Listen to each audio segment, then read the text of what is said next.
Hello, everyone. Welcome to our first opening session at this year's World Health Summit. It's a pleasure to welcome you all here. We're in a fishbowl, so many of us will be pivoting. There is a reason for this, but hopefully you will all feel part of this conversation. My name is Amanda Bok. I'm the Chief Partnership Officer of the Synergist. The Synergist is a nonprofit organization based in Brussels but working globally. We work to address complex societal issues by defragmenting by design. We bring the experience and the methods and methodologies to turn collaborative action into collective impact, and that's what we're hoping to achieve today. As we face rising pressures on our health systems, but also in the global ecosystem politically and through climate change, we are here to explore the power of lived experience, how it was always part of the solution and how we need it even more today, also from the perspective of defragmenting.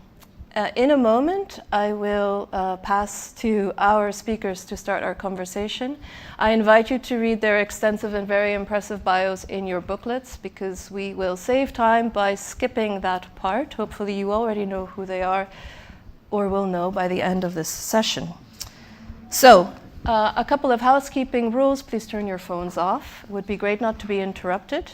You will see that there are 4 reserved chairs in each quadrant of the room. This is for any one of you that will have a question and wants to interact in the fishbowl. There will be a time for this towards the end of the session. To save time, please already move yourselves into that chair when you have a question, and we will call on you when we get to that point in the program.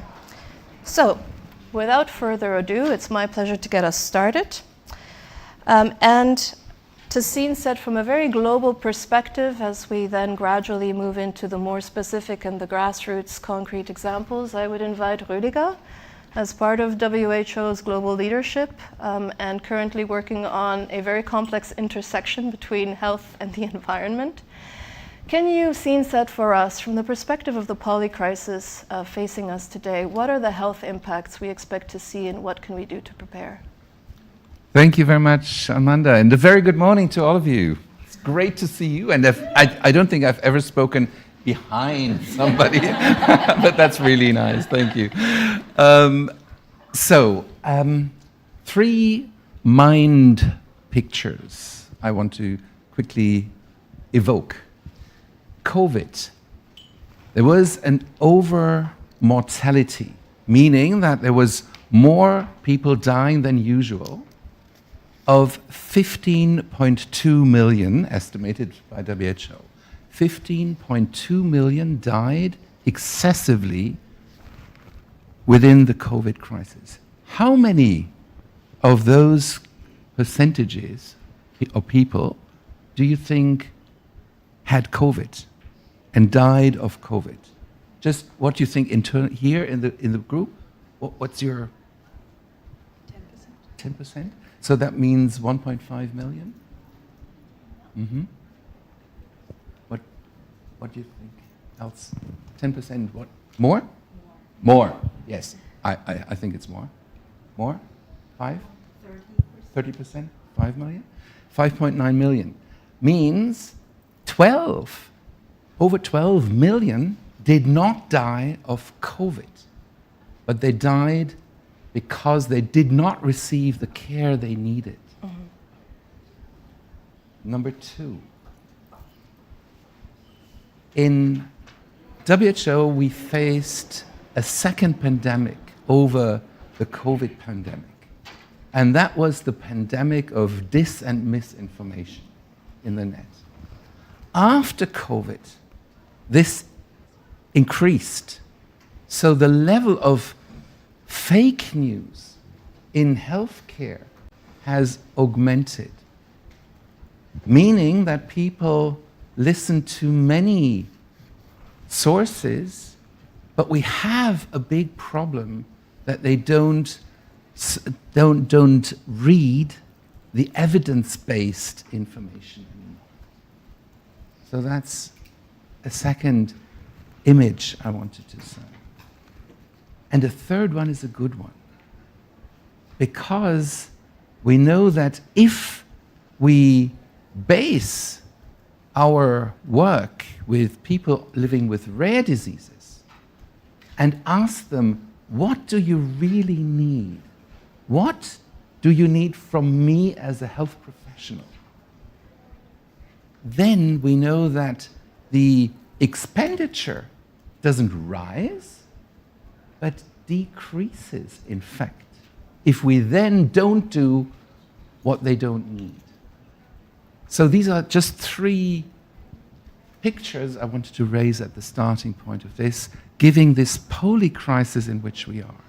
And this, at the moment, has the risk of really dividing us, colleagues. That is a political will of some, is to divide global health.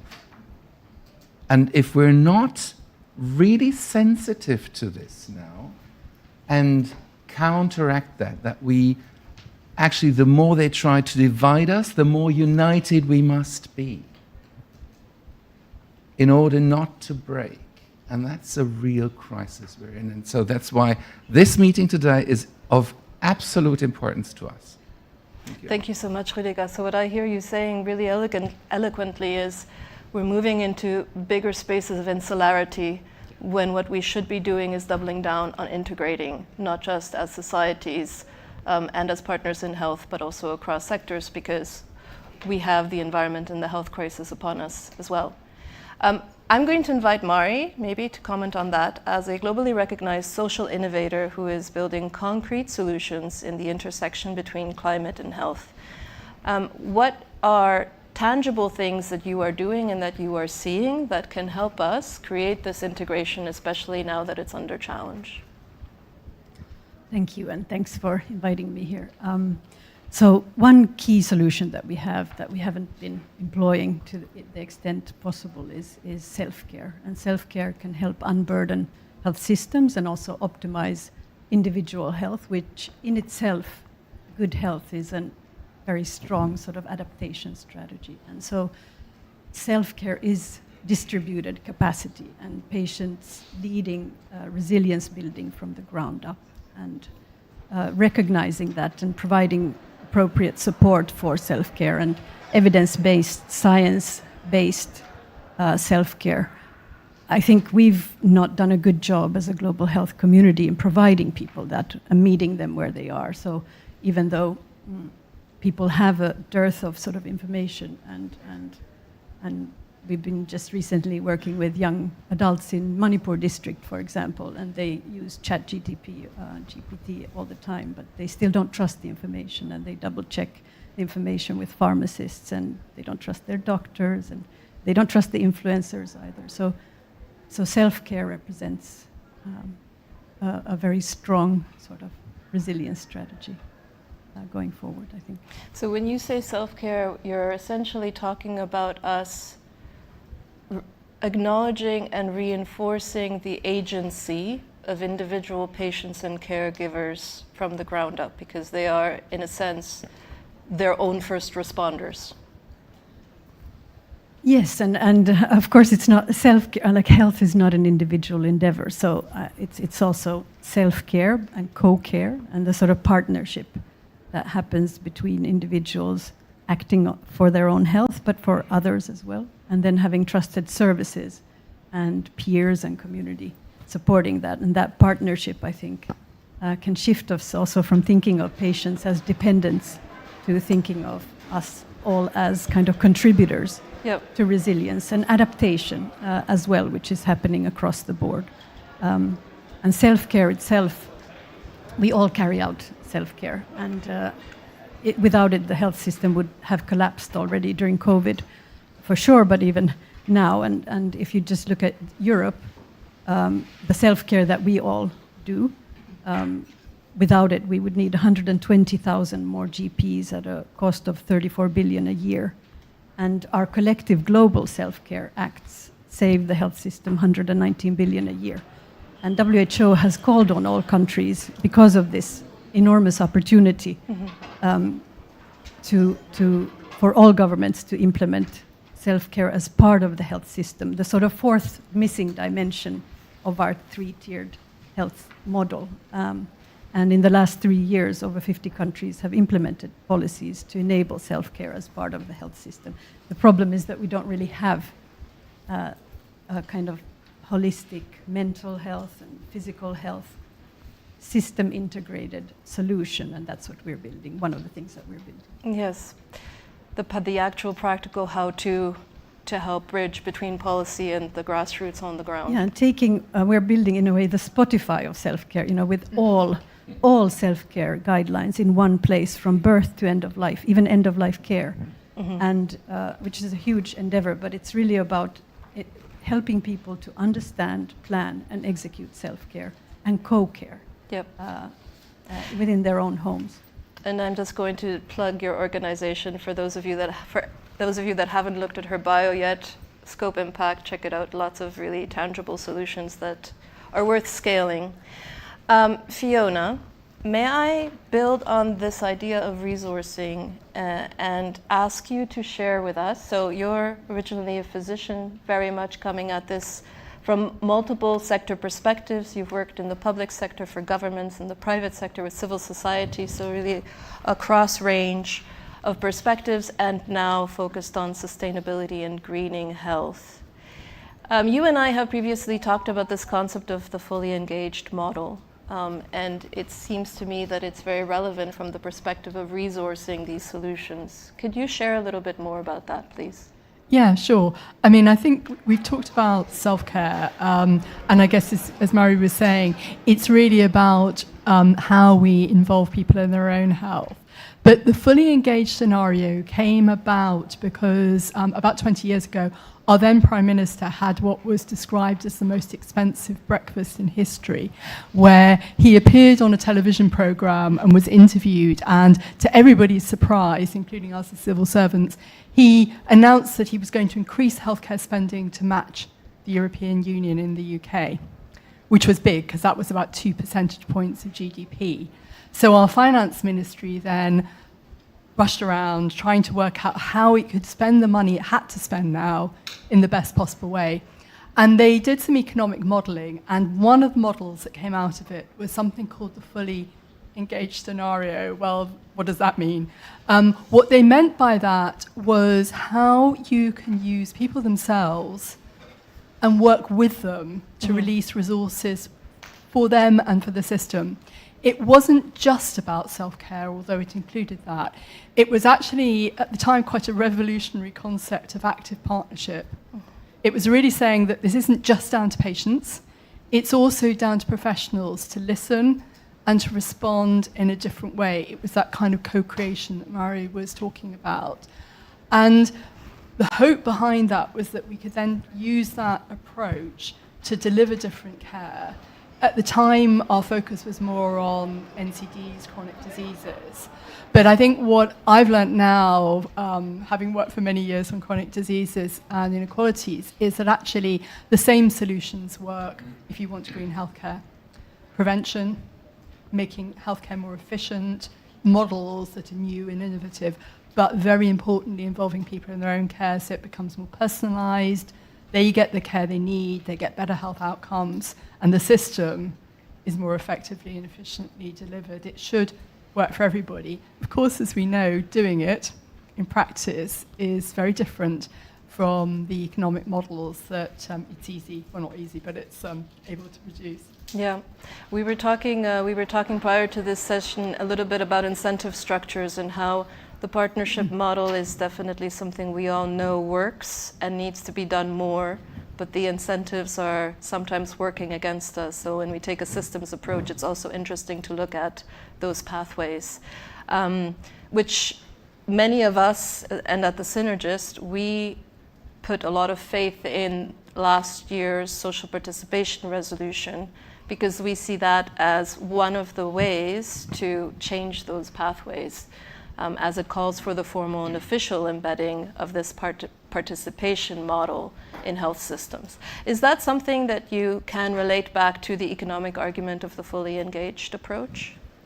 Yes, I think so. And I think what's changed in the 20 years since that breakfast was the fact that we've got new means to deliver a more engaged approach. Mm-hmm. So if I was thinking of examples from our own work, digital approaches, for example, smart inhalers where children are supported and their parents to use their asthma treatment differently. Reduces better health outcomes, it reduces environmental impact, it reduces cost.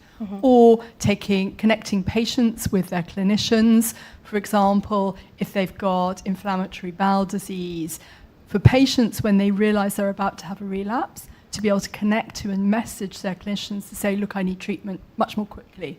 Yep. That really, so I think we've now got the means. I think your point about incentives is really important. And I think, partnerships in my experience only work if everybody around the table has something to give and something to get. And self-care, again, needs to be incentivized in the system.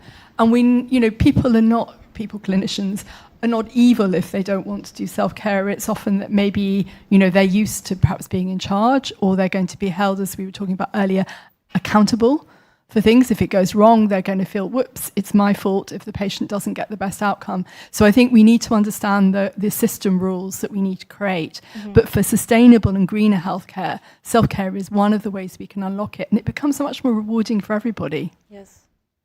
Yes, thank you for that. I'm of course bought into this approach. I fully agree. And an additional interesting element that you bring to the table is the need of the partnership, not just between in this case, the patient or the person with the lived experience, assuming they're a caregiver or stopped being a patient, the healthcare provider, and changing that power dynamic and that incentive structure.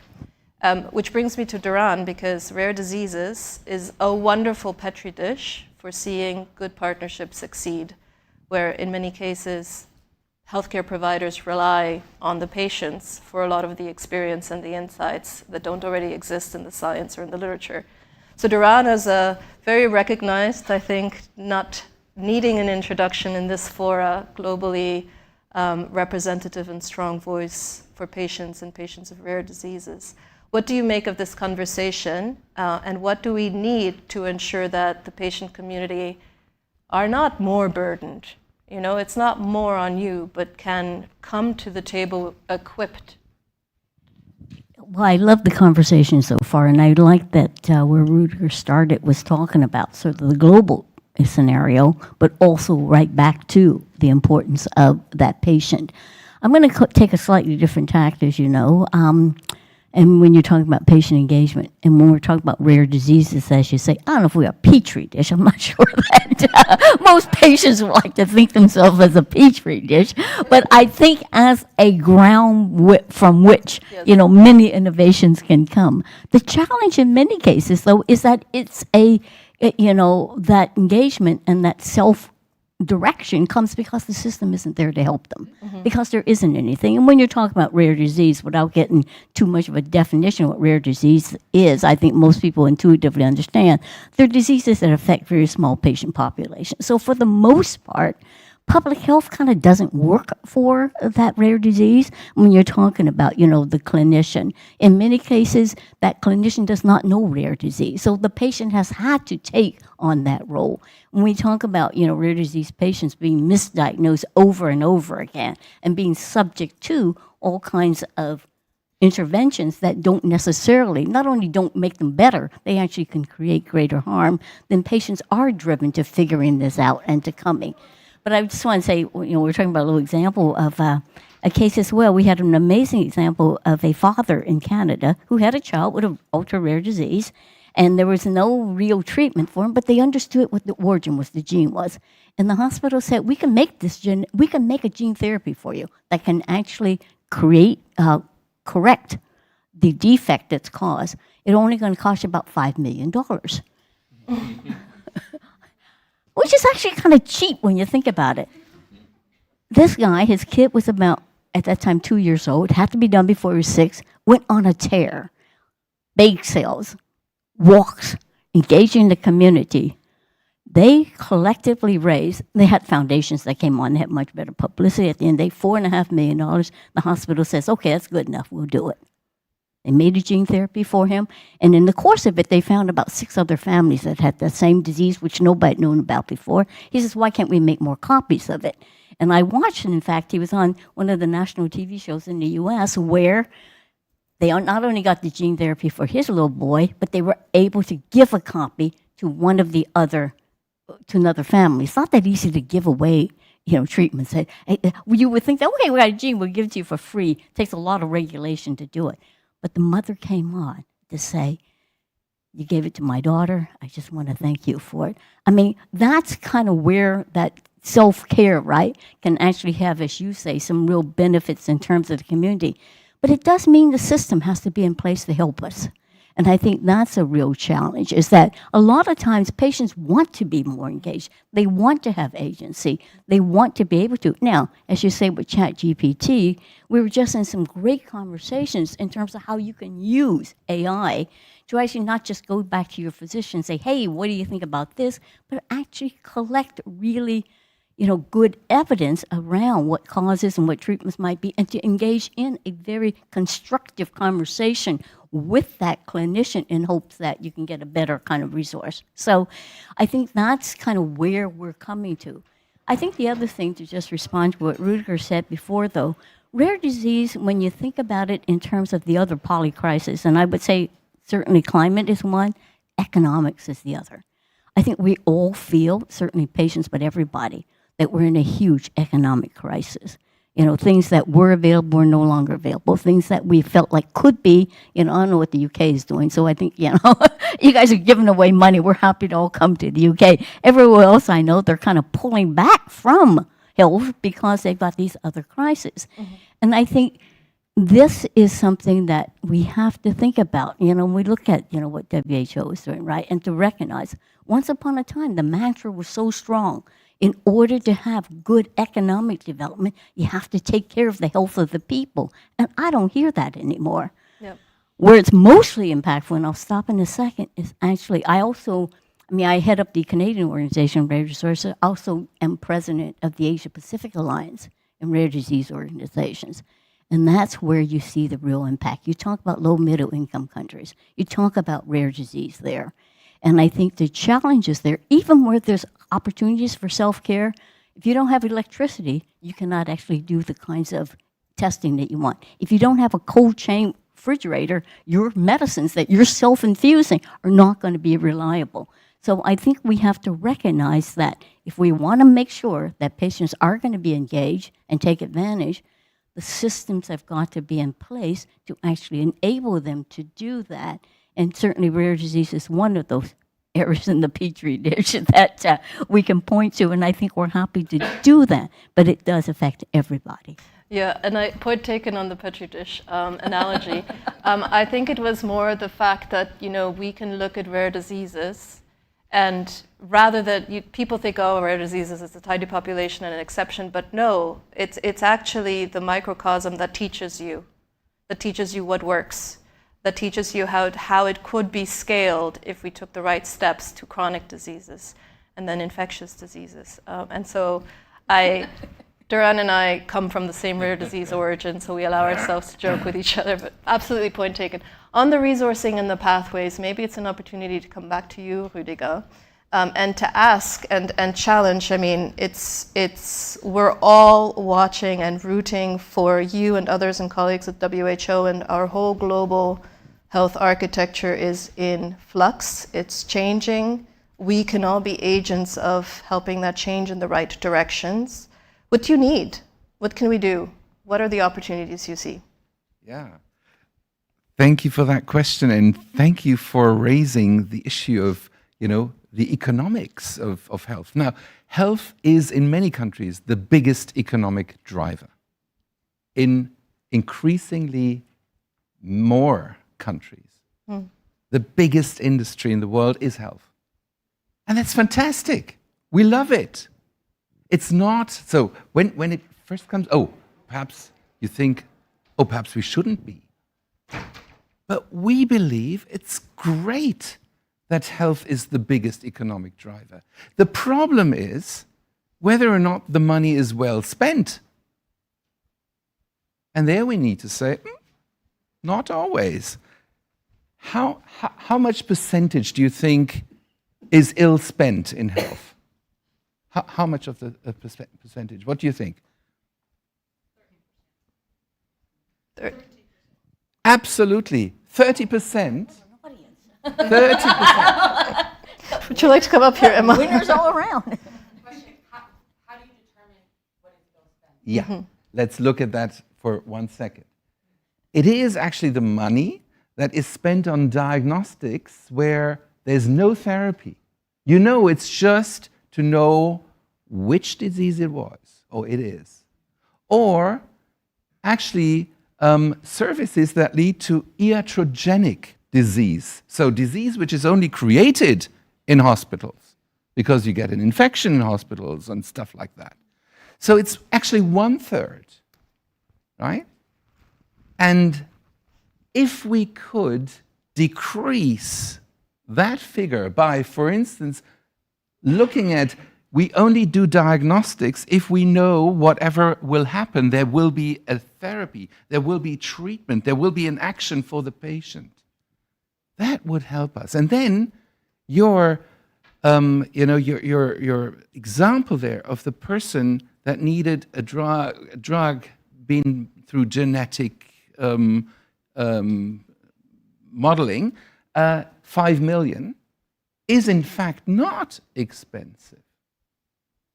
So it's not that not money is in the system. On the contrary, there was never more money in the system than today.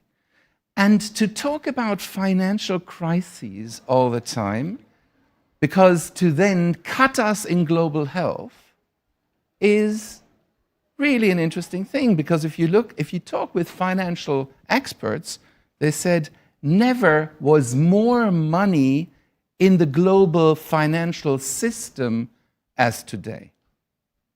So it's really interesting.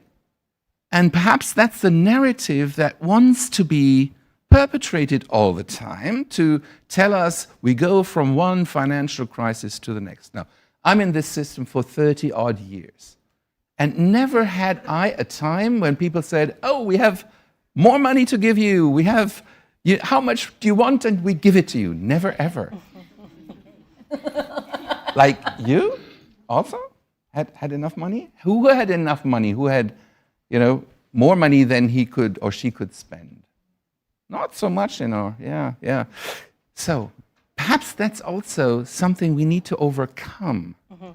Especially in a crisis like this, when it's said, oh, we have to cut here and we have to cut there, it will cut economic and social development overall.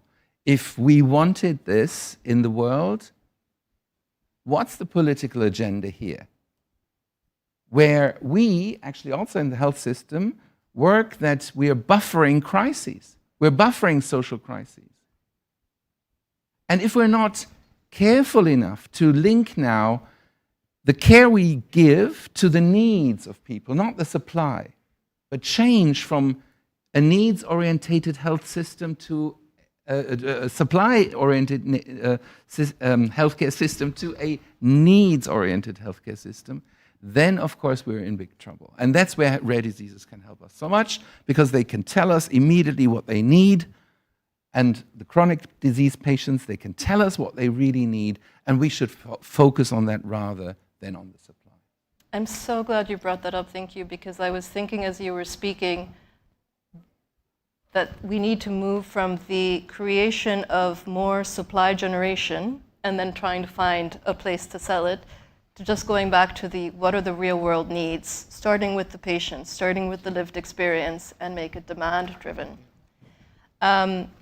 I would like to remind everyone in the room at this point, because we've had new people coming in. Welcome to the Fishbowl. Wow, it's been filling up. It's great. There are 4 seats, actually 3 seats. There are 3 seats available in the front. Please take a seat if you have a question or comment, would like to join this conversation, and we will offer you the floor. We'll have a little bit more of dialogue here, and then we'll move into opening up this space. So please already move into that seat if you want to take the floor, so that we know that there's appetite to engage and we can start that part of our programming. Mari, may I invite you, and this is unscripted, apologies for putting you on the spot, but may I invite you to share a little bit about one of the things that you're developing with your halal health, because it's very much in line with what Rüdiger is saying, making things be need-based. My very high-level summary and understanding of this is you are correlating climate and environmental changes to health impacts and matching that to the preparedness that patients can already have for the self-care and the preparedness the health system can already take for the co-care. Could you just tell us a tiny bit more about that? And if you wanted to scale it, what would the investment be that would be required? Okay, yes. So Halla Health, this inclusive, climate resilient self-care companion that we're building, we're basically bringing a climate lens onto all the sort of different domains where there are self-care guidelines. And then adding new ones like prevention of health impacts from extreme heat or preparedness for flooding or care of injury and first aid. And I'm trying to connect now to your question because I got so excited that I got asked about Halla Health. What does it take? So I maybe zooming out from that first, that resilience, we're working on 3 areas of resilience. Community resilience, where I think self-care, climate responsive self-care support can be a very helpful sort of component of that. Then health system resilience, which we've focused on where we see the greatest need, which is at district and county and lower levels. There's a lot of data and policy dialogue and programming happening at the central level, but where the response really needs to be happening and when there's a lot of already huge impacts on communities, the actual district and county level planners don't really have localized data to understand the health impacts of climate change. And then we don't have resilience assessments. We have some from WHO on infrastructure, but they're 56 pages long PDFs still, so we need to make them user-friendly. But we need resilience assessments across energy, wash, service delivery, workforce. And then lastly, there are very few adaptation solutions that then can have been captured and evidence-based and so on. So we're building that repository. In fact, we're connecting all those 3 into one sort of process and a platform for health planners. And maybe the one thing to say there is that because of the complexity and because of the enormity of the problem, the health system in itself can't deal with it on its own. And the biggest challenge maybe for us is to work beyond sectors that we normally have worked with. And in that, the collaboration sort of desire is not the problem, but we don't really have the tools to quickly shape or kind of generate a shared understanding of health impacts in a community with people who aren't from the health sector. And so we need those kinds of visualizations and advocacy tools in a sense. And then to bring into that the patient, not the patient, but the community, people's concerns and priorities, and equate that with climate and health science, because they're often not the same thing. So what the dashboards are showing and the predictions are showing, but what people really are concerned about differ often. And so we need to kind of be able to bring those community concerns into those conversations and enable that sort of co-planning. So that's on the health system and climate and health literacy for the workforce and these kind of things. And then on the infrastructure, we're building, because it was a request from governments that they've invested a lot in health infrastructure and they're being washed away, or they've become so uncomfortable for people, patients and workforce to be in, that what could we do about that? And so we've developed a means of, and every health facility is different, even if it's been built off the same blueprint in a country. And so it's in a different position, it has different sort of risks to it. And so we've developed a model for basically based on the geolocation of the facility. And from that, we can get some sort of aerial imagery and a few photographs, and then interviews with patients and healthcare providers about their concerns in the facility.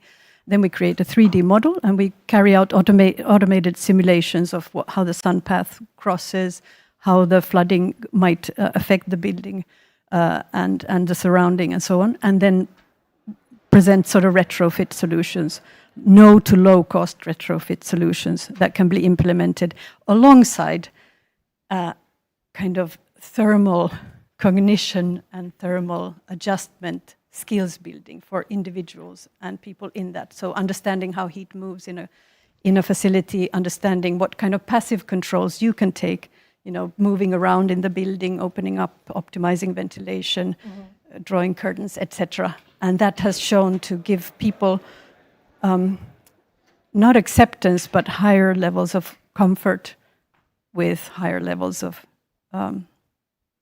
temperatures, just from having that kind of understanding and ability to also act. I'm sorry, that was a long. No.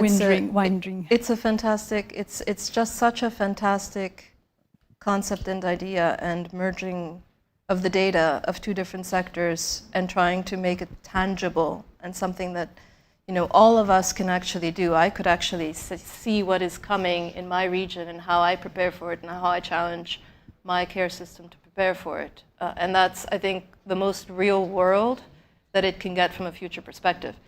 But that's adaptation. It sounds like that's really adaptation. Yep. But Fiona, I want to come to you because the flip side of this, and as you said, health is such a huge industry as well, but we have to be honest, we also have a huge footprint. What is the greening of health? We have to be able to do both, two sides of the same coin. What is the greening of health that we as stakeholders around the table also have a responsibility to contribute to? Well, you're right, we have a big footprint. I mean, the healthcare sector overall is about 5% of the global greenhouse gas emissions, which is large. It's bigger, for example, than aviation, that's often thought to be a big problem. It's twice the level. So we have a problem. There is a lot that we can do, though, on mitigation. And I guess my overall feeling is that we need to be sustainable by design, because you kind of wonder, is there some James Bond villain somewhere in a cave, plotting the downfall of the healthcare sector by making it environmentally unsustainable? Well, no, there's no evil being behind this. It's literally that we have not thought about environment when we've designed healthcare. So what does that mean? What it means is that we need to integrate environment into our system rules at every level and how we think about this. And for delivery of healthcare, a lot of what my organisation, the Equitable Healthcare Coalition, does is look at the impact. There are easy, as in common things to do, like the impact of inhalers that have gases that are basically very carbon intensive, or anesthetic gases. But what we really need to do is be able to map out healthcare and its carbon impact. And we recently did some work which brought in the lived experience of women around maternity. Hadn't been done before in the UK. And it was a really useful experience, because what we found was that one of the big hotspots, jargon for high levels of carbon, was around high blood pressure management. And one of the opportunities, because why was that? A lot of it involved travel. So women coming backwards and forwards from home into healthcare to have their blood pressure managed. Well, we all know that women are intelligent, they're perfectly able to manage their own blood pressure during pregnancy. And so women themselves said, look, what we'd like to do is just do this for ourselves. Why can't we? And so the challenge then was to allow women basically to manage their own healthcare. Obviously, contact virtually clinicians, midwives to help them do that. But I mean, it's a simple example of how people's quality of life, the time they spend in healthcare, which frankly none of us want to do, we want to get on with our lives, not be in healthcare facilities, was reduced by thinking about that. So understanding where the problem is then can come up with innovative solutions. And I also think we don't really understand the fact that patients are experts in their own right in other walks of life. So a good example in kidney care was a kidney patient who had basically kidney failure. He needed to come in constantly to have hemodialysis in the hospital. He happened to be an engineer for one of the big global engineering companies. And he said, look, why can't you just design a machine for me to do this at home? It's perfectly possible. And so he was involved about 15, 20 years ago with actually ensuring that home hemodialysis happened, which reduces the footprint a lot. And it's now a very common way of delivering it. So, mitigation is possible, but we need to be sustainable by design. And if we bring in the expertise of people in their own lives, we come up with new solutions. Yeah. May I just, so practically thought, Gavi needs cool chains for their vaccines. So they now support healthcare facilities in putting up solar panels on their roofs. So could we not do this not only for a fridge, but for the entire healthcare facility? And work with the Global Fund, with WHO, but then also with the World Bank, other regional development banks, and the infrastructure money that we have, money already available. We don't need to ask for it. It's there. It's waiting. It's on the accounts to then say, let's electrify with solar energy all healthcare facilities in the world. We could be doing that. Exactly. And one of the biggest easy wins you can do as a healthcare system is to use green, renewable energy in your system. That's it. What you need is maintenance. So we need to make sure that it's not just left, but maintained, and then it's sustainable. Just a question, perhaps there's people who want to engage with us on that. But there are often the solutions lead to multiple benefits for lots of different reasons, whether they're improving health outcomes, reducing cost. So I think if we design the solutions smartly, which is why I'm talking about being sustainable by design, we can design in multiple outcomes exactly. That kind of thinking is exactly the full potential of what we can reach. We started with this 6 months ago. And we've got 1,000 healthcare facilities that we've now changed, and we want to have another 500 for the next 5 months. So we can expand that by 10,000, right? So that's not, the proof of concept has worked. We can do it. Yeah. I'm loving the excitement of this conversation, and I can sense that Duran wants to speak. I can see that Mari wants to speak, but we have our first fishbowl volunteer, so I would invite the microphone to be passed to you. I would invite everyone in our fishbowl participant input, please introduce yourself, name, title, organization, country, and your question. I'm the first fish. So, Nicholas Broek from the Synergist, based in Belgium. So I really like the direction of this discussion here, and the latest example you took is something I think we need to reflect on. So basically we agree, I think, in the room here, and I can really sense like the value of the patient and people perspective to inform the blind spots, and then the fact that we need to invest in that to make it happen. In the example you give, it's an environmental example. We have money to fund environmental resources. Where can we make the shift? You mentioned also earlier that in the discussion that we need to move from supply to need. It's still a cost. Even if we move to need right now, we still think about it as a cost. What do you do with cost? You reduce it. And actually, how an environmental could be perceived as a cost. In Europe, like 3 years ago, defense was a cost. How can we shift the whole discussions to an investment piece? And so, yes, we have solutions like the World Bank to invest in solar panels.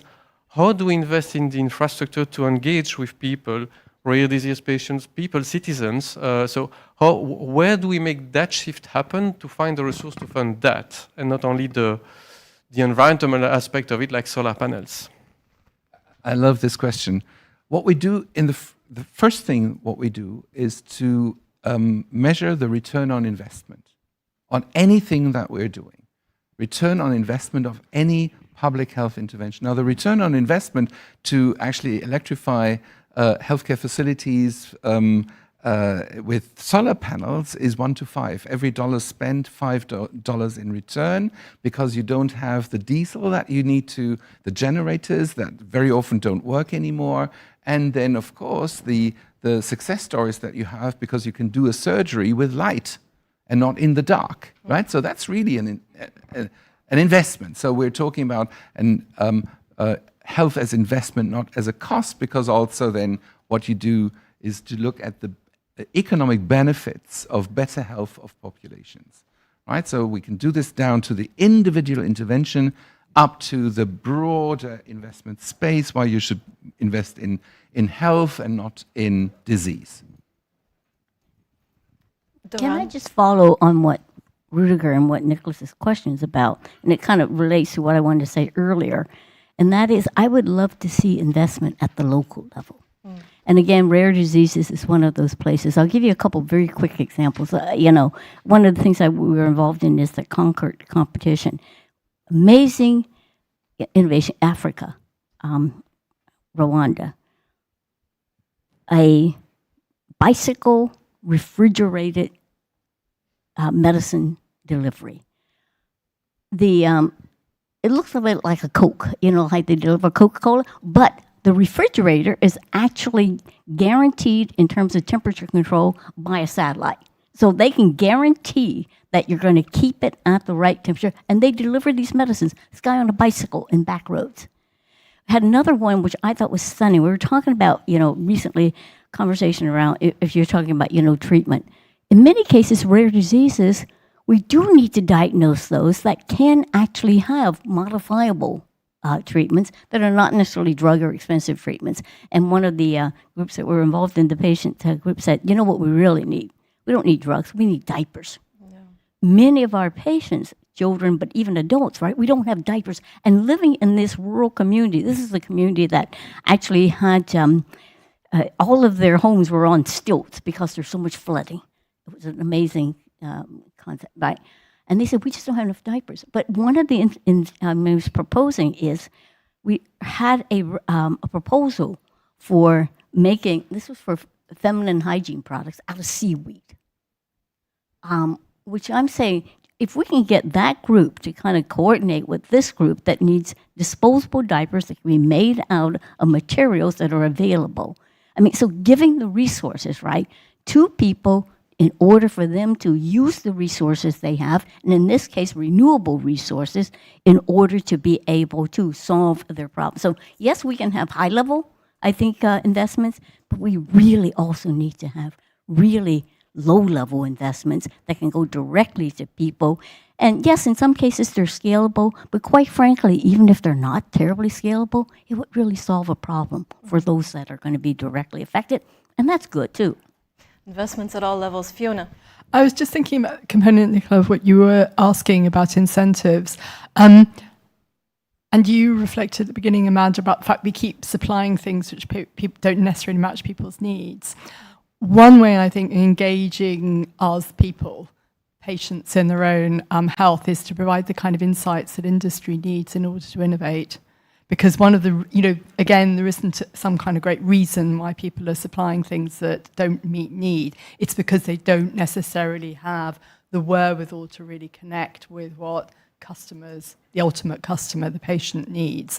And I think that could be quite a big incentive because all countries want to be more productive, they want to be more economically effective, they want to have innovative life science or other sectors. So using that kind of connection with customer insight to lead to innovation, to lead to new approaches, which could fit into green and better health outcomes and the kind of support for healthcare systems that we need, might be one way of framing it.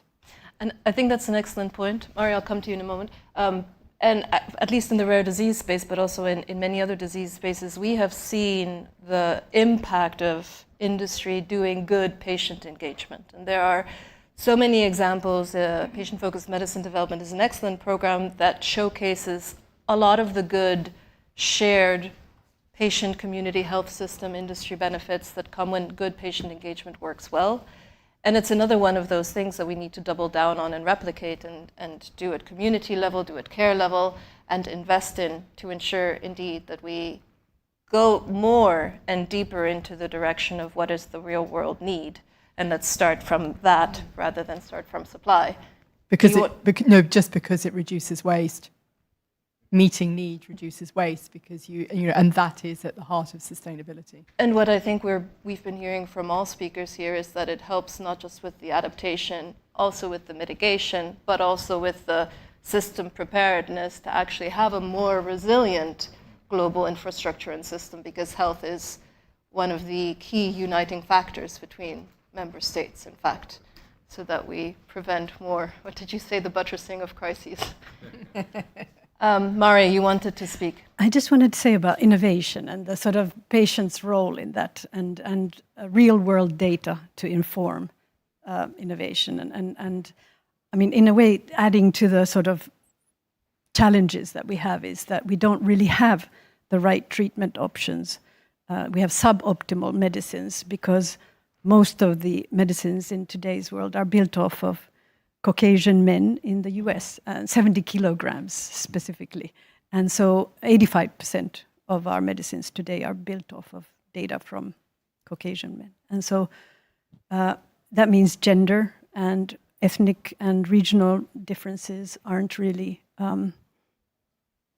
sort of informing discovery and treatment development. And part of the problem of that is that many of the regions or countries don't have electronic health records and ways of capturing, standardizing, and providing the kind of data that can inform clinical trials and discovery. And so that's a whole other set of challenges that we have, or one area that we need to sort of bridge for people to actually be able to get the kind of treatments they need. The other thing I wanted to say earlier was on behalf of people living with disabilities. And my daughter has a rare disease that doesn't have a name even. She calls it Freaky 13. And she'll be very pleased that I mentioned her own name for her genetic challenge. What I wanted to say there is that they're often, when I look at the title, the role of patients amidst the global polycrisis, people living with disabilities and diseases are often the ones that are really, they're already not supported enough and are underserved. And so how can we protect the health of or build inclusive health services amidst this kind of reduction of finances and so on? And I think reasonable adjustments have come out, I think, in the UK and other countries as ways of negotiating in a way, because disabilities are very diverse and it's very difficult. I also understand the health sector's perspective to provide services, appropriate right services for people living with disabilities. But one can sort of, in a way, negotiate some reasonable adjustments that need to be made for the services. So in my daughter's case, for example, she cannot be touched, or she doesn't like to be touched very much, or very sensitive to touch. Mm-hmm. And when she goes to the dentist, they only do, even though they have an hour, they do the most important thing first, for example, and they've agreed that it's a poor, maybe not the best example, but I just wanted to make a plug for people living with disabilities. Can I just follow, because I love what you're saying? I also have a daughter who has a rare condition, and she says to me very clearly, "Do not talk about me." Says the very opposite. "Don't talk about me," she says. So I remember I was on TV doing something once, and I happened to be mentioning her, and she looks at me and she says, "What are you doing?" So I think it's the opposite. But just to follow what you say, though, in this whole kind of where rare diseases are, I think one of the things that really does come is that diagnosis, care, and treatment has to be highly personalized, as well as being public, right? And how do we get from, what would be a public health policy to making sure it's truly personalized? And of course, that's where rare diseases really does come in, because if it's not personalized, and of course, we've moved into the whole medicine realm where we've got precision medicines. And in some respects, that's made very fuzzy. What's a rare condition? Well, rare condition is something that's a small patient population. And now, of course, in very common diseases, kidney disease, obviously cancer has been there, cardiovascular disease, neurological diseases, all of those are becoming increasingly defined by very specific kinds of indicators, oftentimes genetic, right? And the beauty of it is that you can now get very targeted kinds of treatment. And so talk about reducing wastage, right? If I can get you to the treatment that works for you. And one of the tragedies, actually, if I look at cancer in developed countries, is in Canada especially, we force patients, say with breast cancer or with, other kinds of colorectal cancer or other kinds of cancers, we force them to get a generic chemo and radiation first. And then if you fail those, good God, and what does it mean to fail a cancer treatment, right? Then we will give you a test for a potential marker that would allow you to get a targeted therapy. And we as patients advocate for the opposite. For gosh sakes, let's do the targeted testing if we believe there's a reason for it. And therefore, we reduce the waste and also reduce the burden on the patient, right? But it's getting systems to redesign themselves into that fashion.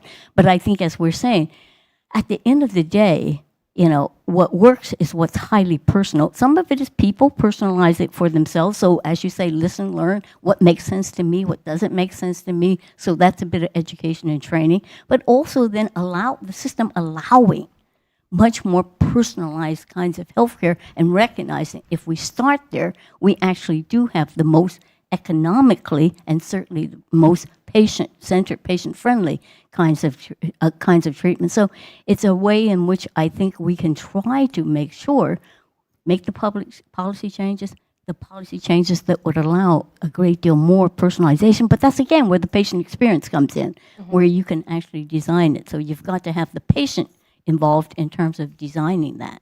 I see Rüdiger wants to react, and behind you is a question. So shall we let you react first, and then we'll go to our next fish? It's not my fault he started it. I'm just building on what's said in this room. Please. Yeah, I agree. Yes, but the thing is, most of the pharmaceutical companies at the moment prioritize individualized care. Why do they do this? Perhaps they care about the patients, but they also care about their profits. And so at the moment, they do this because there is no agreed price on the personalized medicine. We're talking about 5 million in some cases, 300,000 in others. And if you have your most loved one that could be saved through a medicine, personalized medicine, that let's say costs $500,000, nobody will give it to you. No health insurance in the world will cover this. And nobody tells me why they fixed the price at 500K. So it needs governance. It needs governance that pharmaceutical industry is transparent about their calculation.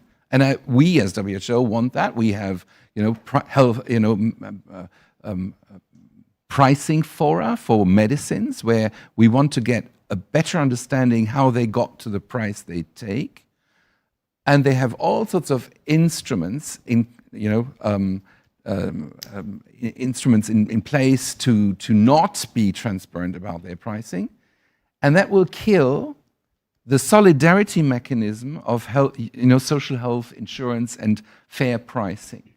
Right? So I would agree on the basis that we have a fully transparent pricing system and a way how we can, finance this in solidarity. Then yes. I have a reaction to that, but I'm going to control myself. Please, the floor is yours. Thank you. My name is Sarah Bruce. I work for Action Against Hunger in France, and I work in particular on governance of health systems. I wanted to come back to this idea of a solar panel for the health facility, which is likely to be needed in most of the health facility over the world.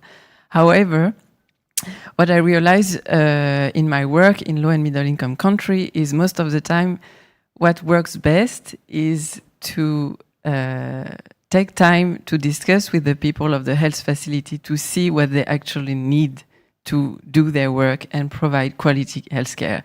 And most of the time, it's not what we thought in our offices in Paris that is going to help them.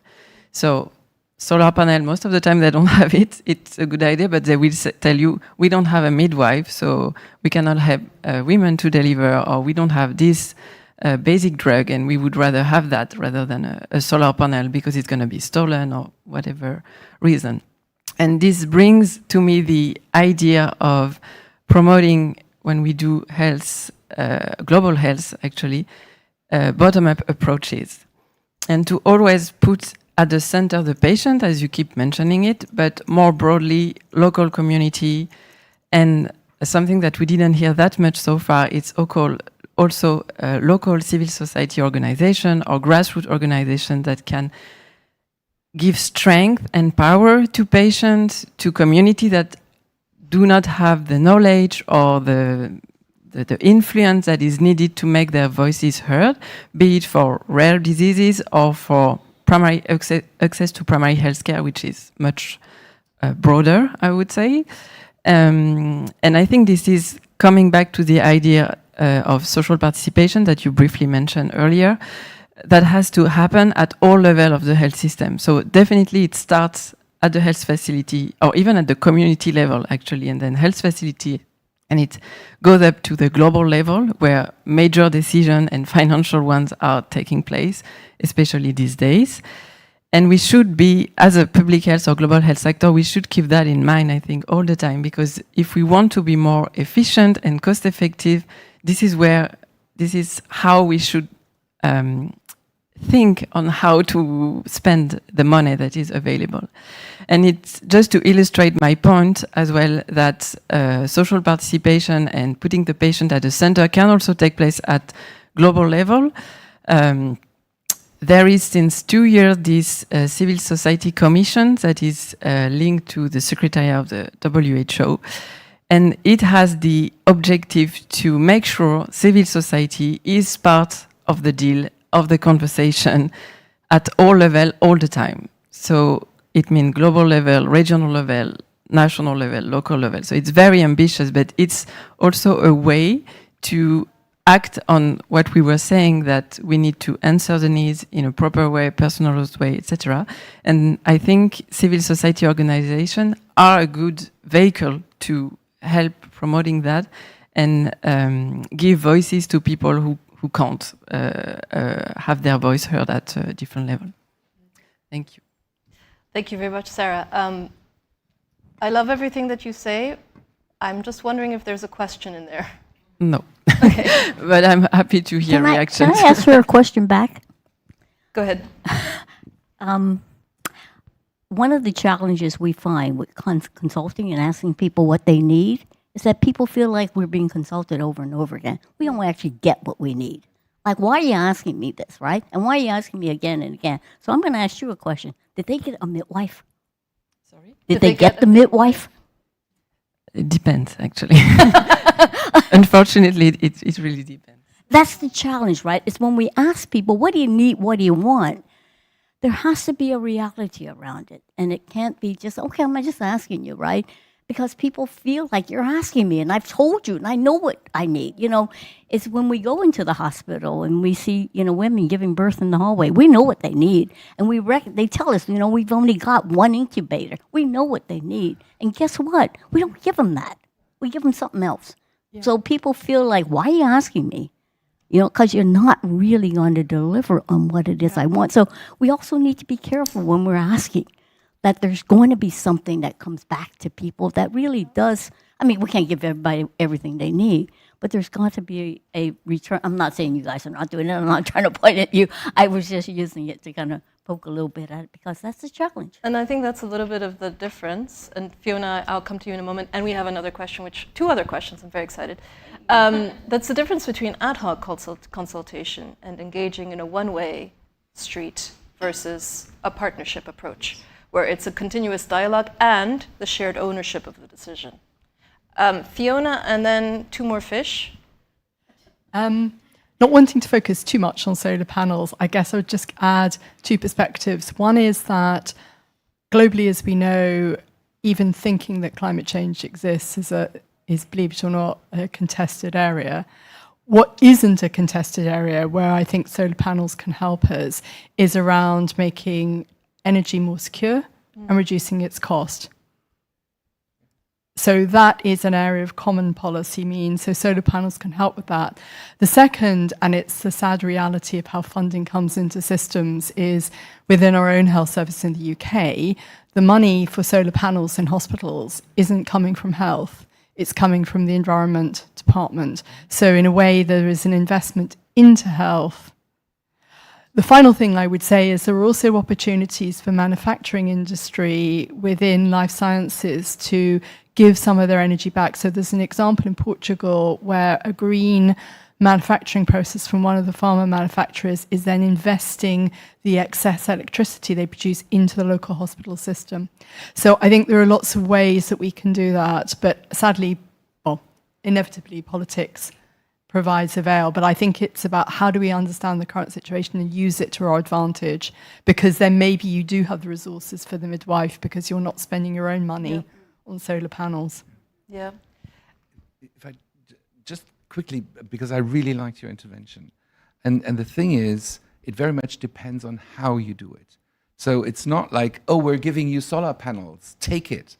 It is about co-design. It is about seeing what would be the advantages, disadvantages, what are the choices that you've got, and then it's ownership. Because if there's no ownership for this is our best energy source, and this will help us so much, and we really care for these solar panels because it enables us to do the surgery well, then of course the risk is there that it will be stolen, like you said, right? So it's co-design, that's health promotion.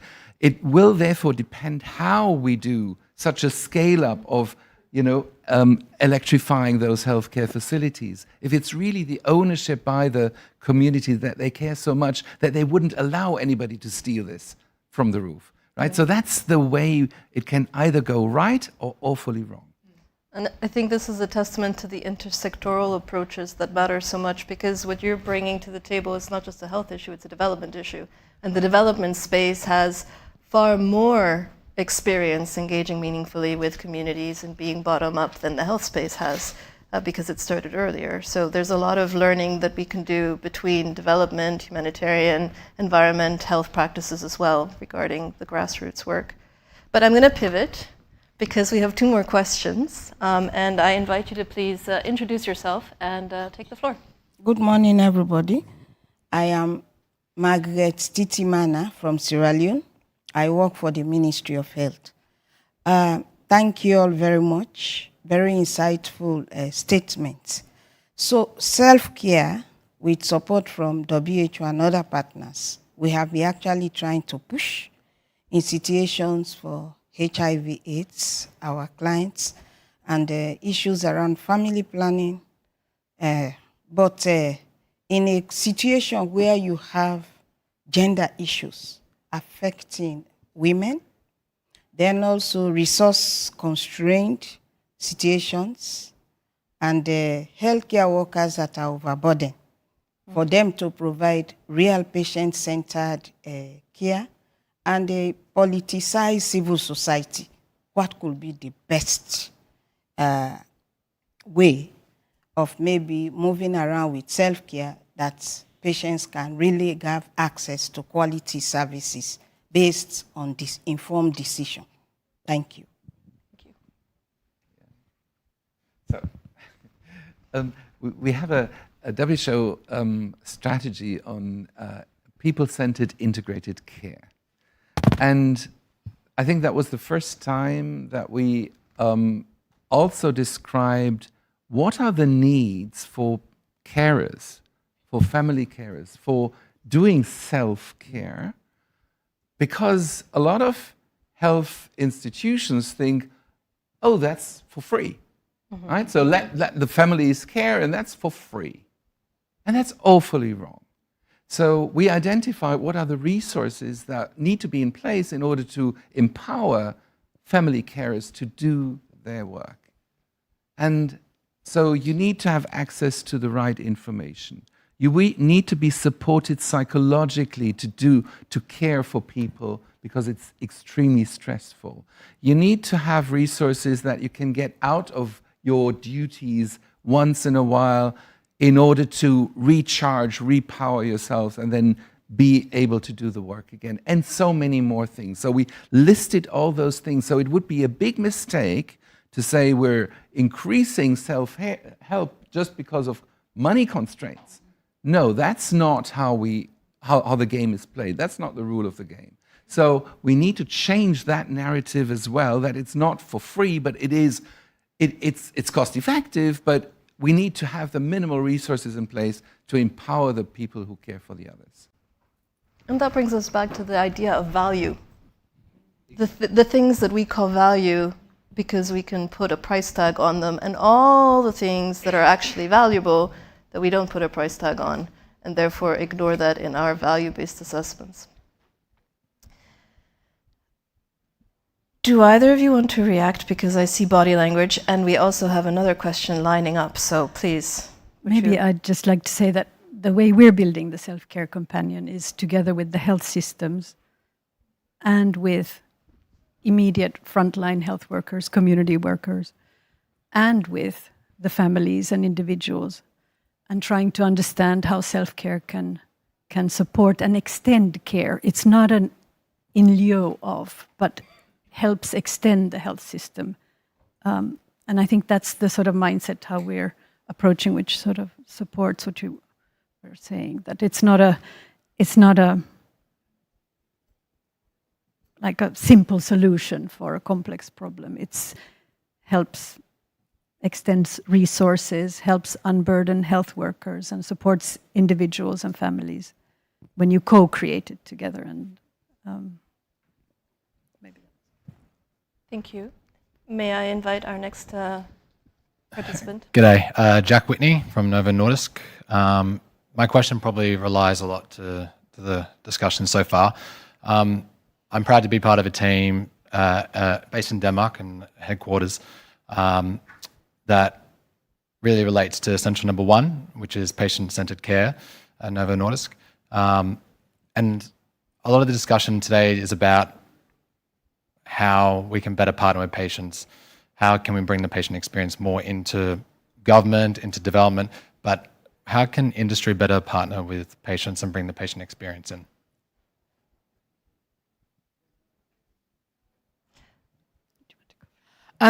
Well, I think, I mentioned earlier about innovation and really getting insights into lived experience. I think that's a huge element. Certainly the recent work we did on maternity, we were very keen to involve industry in that. Work that's going on in kidney care, clinicians together with the patients that they've involved now have a joint statement of demand of what they would like industry to do. And I think, the answer, and I know, with the work with colleagues at Novo Nordisk, that's the kind of thing you're open to, is to really to have an open conversation and understand what the possibilities are within the system for you to respond. Sometimes it's about supporting those conversations. Sometimes it's about thinking about your own products and services. There's all sorts of ways that you can help, but I think it's a critical part of the jigsaw, because without the products and services, then we don't end up with what we need in the system to deliver care. And I also think it comes down to value. So one of the things that a paper that we recently produced, which colleagues from Novo Nordisk were part of, was basically an argument that we need to include environment in how we value healthcare. Health outcomes will always come first, but that we do need to make healthcare more sustainable by design. So I think sometimes it's about doing the unexpected. I think one of the things that paper has pointed out to people in the system is they wouldn't expect industry to be asking for people to be thinking about environment as part of how they're valued. So I think sometimes it's about working with us to stand up in the system and to say things that, if you like, are counter-cultural. Because I think in terms of government and politics, one of the things that's really helpful at the moment, where action on climate change is more difficult than it was 2 years ago, is for companies to demonstrate that for economic reasons, for competitiveness, for patient care, greening things or putting patients at the centre makes huge economic sense, because you're powerful players in the system. So I guess those are just some thoughts. I hope that's helpful. Thank you, Doreen. Yeah, I'm actually a little surprised at your question. Because Novo Nordisk is one of our best partners in the patient. I've known Novo Nordisk for more than 25 years. And I can remember some of the initiatives that you've had, really mostly in the space that you're working in diabetes and in hemophilia, et cetera. but very patient-centered and really supporting patient initiatives from the ground up. I can remember patient villages that you would host in order to really have people provide innovative solutions, and also self-care. I mean, diabetes is the biggest area, right? In terms of, again, empowering patients, but even in hemophilia, empowering very young boys to actually begin to take a role. So I'm actually kind of surprised at the question, because I think you know how to do it. One of my concerns have been is that sometimes companies don't stay the course. You bring in something, it's a great innovation, it's something that works well, people get excited, they get involved in it, and then we never see it again. Or in your case, it hasn't been so much of that in terms of changing disease areas where, okay, we're here, we're going to work with you, we're really excited, we're going to invest in you, and oh, guess what, that's no longer our top market area, and so, good luck. I mean, it's not quite that crass, but it's something that feels like that. So I would say is that, you guys have been in certain areas for a very long time, which I think is fabulous. I don't think there's any fault with kind of investing in the patients in the disease areas that you support. I don't think, there's anything wrong with that. I've seen some of it broader than that as well. So, but I would say is stay the course.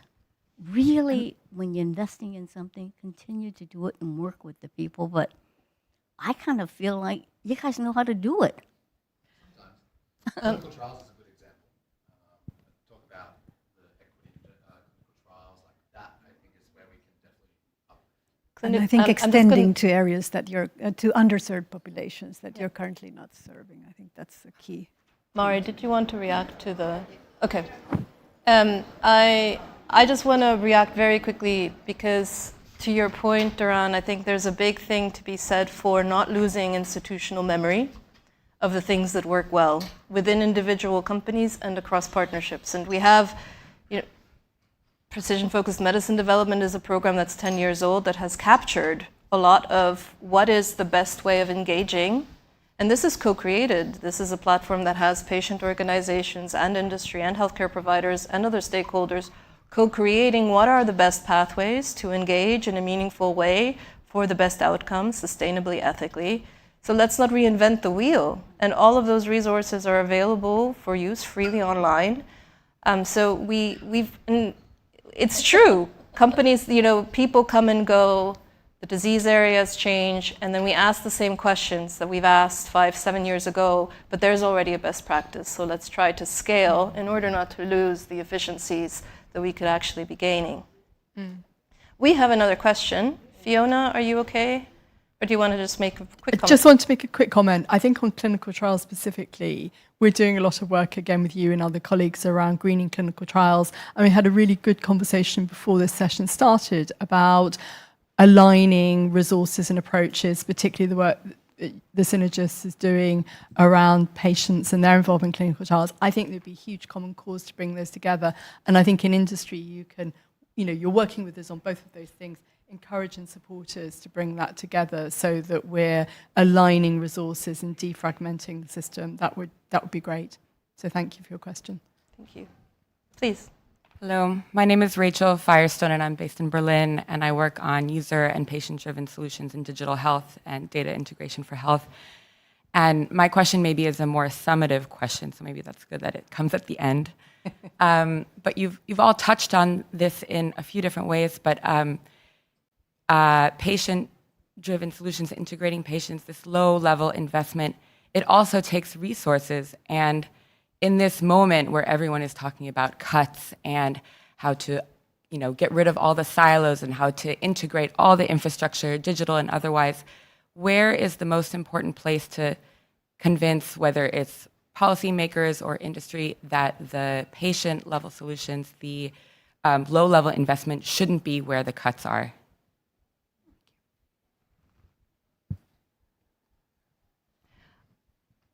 I can react, you can react. Of course.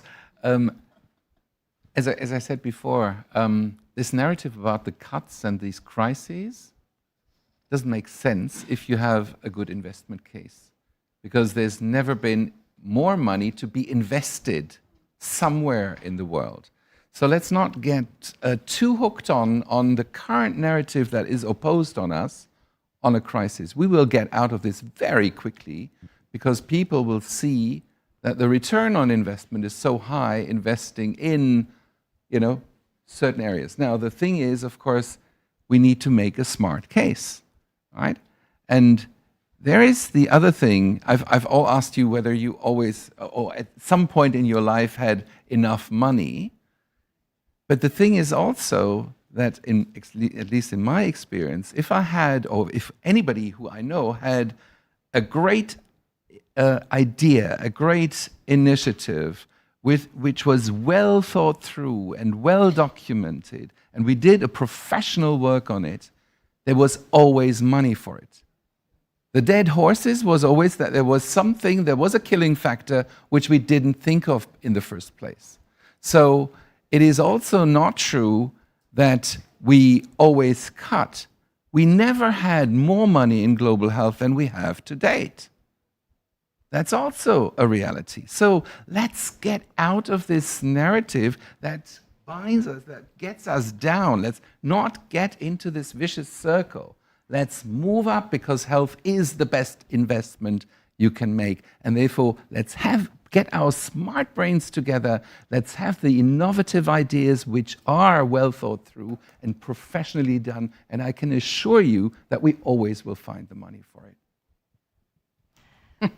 Those would have been fantastic words on which to close this session, but we still have 10 minutes. But those are just fantastic words. I hope you've written it down. My reaction to that is that, so I've previously worked for a patient organization, and it's very much, I've come from a world where we fundraise to be enabled to do our thing. But I think what we're hearing here really is that we are one global health community, and we're stronger when we contribute to doing a shared thing. And I think to your point, the funding follows the impact. If we can demonstrate greater impact, and if we can articulate the value of that impact, the funding should follow. Because we're investing in prevention, we're investing in mitigation, in adaptation, in resilience, and in the future, co-creating the solutions that we all need. But we have to get the value articulation right. And I wasn't going to do a plug, but you've all had postcards on your chair from the Patient Movement Catalyst. This is an initiative that comes from the global patient community as an effort to say, this is the value that we bring. And going a step further, this is the specific expertise or specific experience that we can bring to the different level of decision-making points, globally, regionally, locally, very locally, that can help unlock a solution. And if we can articulate that, then we can capacity build and fund those elements of civil society to be like the implementing partners that we see in the humanitarian aid space, to be the ones that are resourced, capacity build, and have the pathway to bring the value that helps themselves and others, because we're able to name it and we're able to demonstrate it. And there's a way to go, and I invite you to scan the QR code and join us on that journey if you would like to give of your brain and your time towards that future. Can I also make a response? Because I think it's wonderful what you said and also where you're coming from. I think patients, quite frankly, have really fallen way behind in terms of the digital age and digital space. And patients are oftentimes intimidated and overwhelmed. We hear digital health and quite frankly, we're not real sure how to get into it. I mean, in Canada, we have, Network Digital Health Canada, and I realize that we are one of the first patient organizations to ever penetrate Digital Health Canada. All of this is going on around us, and it's not including not even the patients, but the patient organizations. So we have a big learning curve. I was actually at a fascinating, a 2-day meeting before coming here, where we had 3 amazing presentations on AI. And those are the first ones. I mean, I use AI a lot personally, but I find most patients are actually not sure how to use AI. And what we had were some real, here are AI tools. Here's how you can use it as a patient organization. And so we hear the digital health, but we quite frankly have not really been able to put ourselves in as an informed user, as an informed partner into it. And now that, we've seen some of the opportunities for it, say, yeah, of course, for me, for instance, in the rare disease space, and certainly in Canada, we've got a country that's the second largest in landmass in the world, second only to Russia. Yet our population is about the size of Morocco. Our population density is sort of like Mongolia. So there's no country that needs digital health more than us. And we see some of it going on, but in terms of patients really pressing for it and patients personally engaged in it, we have not really done it. And so we can see all the value that we can have in terms of having, centralized hubs in which we can have patients that are very remote. We have patients that are still traveling from the Yukon and Northwest Territories hundreds of miles, to even just get an appointment, to get an assessment. And if we don't, we have not really harnessed it. So I love what you're saying. I don't know, I know you're here in Berlin, but we really have to figure out how we can get patients kind of really informed to be experts in terms of taking advantage of all of that. And I'm really looking also to Rudiger. I got to find these pockets of money that you keep talking about. I feel like we're awash in monies that the patient community has no idea where the heck it is. So I'm really looking for this. This is going to be a cocktail conversation. Fiona, I'm going to offer you the last word because we have 4 minutes left. I'm going to invite our speakers to think about your call to action to round off this conversation. And then we're going to have to close because they have to turn the room around for the next session in 15 minutes. We have a tight stop. Okay, so briefly, Rudiger's right. We have the return on investment, the spend to save arguments. What often gets in the way then is the politics about value and choice, about whether you actually are going to do it. And I would put forward 2 answers. One is, if I'm a politician, I need to get re-elected. Digital can be a way of my population, my voters, connecting with their health and getting value from the system. I would exploit that. The second is somebody else is paying because most of the money for digital comes from digital companies and not from health. So how can you use that to get leverage extra resources into the healthcare system? Thank you very much. Who wants to start with their closing call to action? We can go back to the beginning, Rudiger, and start with you. Okay, colleagues, I think there's lots of forces that try to hurt us at the moment. There's bulldozers trying to get through our garden that we're trying to keep healthy. Let's be united to fence out the bulldozers that try to really destroy us, which will take decades to rebuild. Yeah. Number one, let's internally fight about the best ideas like we've done today. To the outside world, let's speak with one voice. Let us not get confused. We need the exchange. We need to rally around the best ideas. But to the outside world, we need to be united.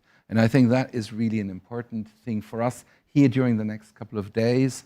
There's wonderful themes on the agenda. One of that, we have talked about this, that we cannot build systems without listening and acting on people's voices. That we take the patient's rights and needs into account.